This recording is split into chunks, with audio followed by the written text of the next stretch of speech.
پیارے بچوں، آج ہم ایک کہانی پڑھیں گے 3 کچھووں کی اور ایک خرگوش کی۔ یہ 3 کچھوے آپس میں بھائی ہوتے ہیں، بہت ہنسی خوشی زندگی گزار رہے ہوتے ہیں۔ جھیل کنارے ان کا گھر ہوتا ہے، کبھی جھیل کے اندر اترتے ہیں، پانی میں کھیلتے ہیں، کبھی خشکی میں آ کر وہاں پر کھیلتے ہیں۔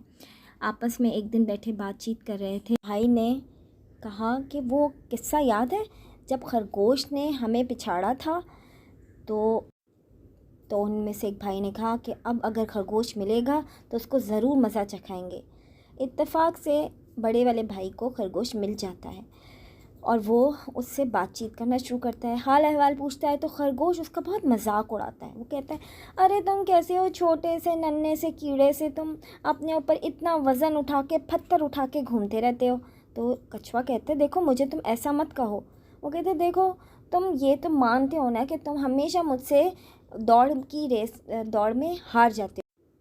کچھوا کہتا ہے، اب ضروری نہیں ہے کہ ہر دفعہ ہی میں ہاروں، چلو دوبارہ سے دوڑ لگاتے ہیں۔ اور خرگوش اس کی بات کے اوپر ہنسنے لگتا ہے اور وہ تیزی سے آگے بھاگ جاتا ہے۔ کچھوا آہستہ آہستہ آ رہا ہوتا ہے اور خرگوش اس سے بہت تیز آگے نکل جاتا ہے۔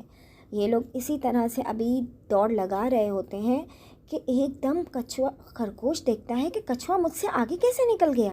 پھر خرگوش اس سے زیادہ تیز دوڑنے لگتا ہے کہ آخر یہ مجھ سے آگے نکل کیسے سکتا ہے، لیکن وہ حیران رہ جاتا ہے جب وہ دیکھتا ہے کہ کچھوا اس سے پہلے پہنچا ہوا ہے یہاں پہ اور جیت والے مقام پر وہ پہلے سے کھڑا ہوا ہے۔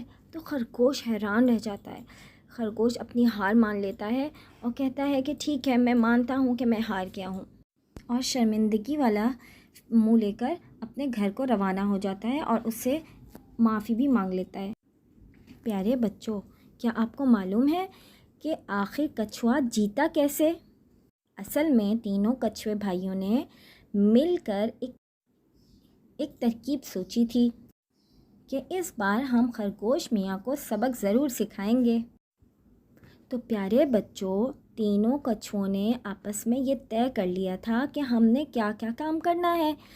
تو ان میں سے ایک کچھوا خرگوش کے ساتھ دوڑ میں حصہ لے رہا تھا، دوسرا کچھوا ایک مخصوص ٹریک پر جا کر کھڑا ہو گیا پہلے سے، جس پہ سے جب خرگوش گزرا تو وہ حیران رہ گیا کہ کچھوا مجھ سے پہلے کیسے پہنچ گیا۔ اصل میں وہ کچھوے کا دوسرا بھائی تھا اور جیتنے والے ٹریک پر پہلے سے تیسرا کچھوا موجود تھا۔ تو پیارے بچوں، اس طرح تینوں کچھووں نے مل کر خرگوش کو سبق سکھا دیا اور سمجھا دیا کہ ہر بار طاقت ہی کام نہیں آتی ہے، بلکہ کبھی عقل کو بھی استعمال کر لینا چاہیے۔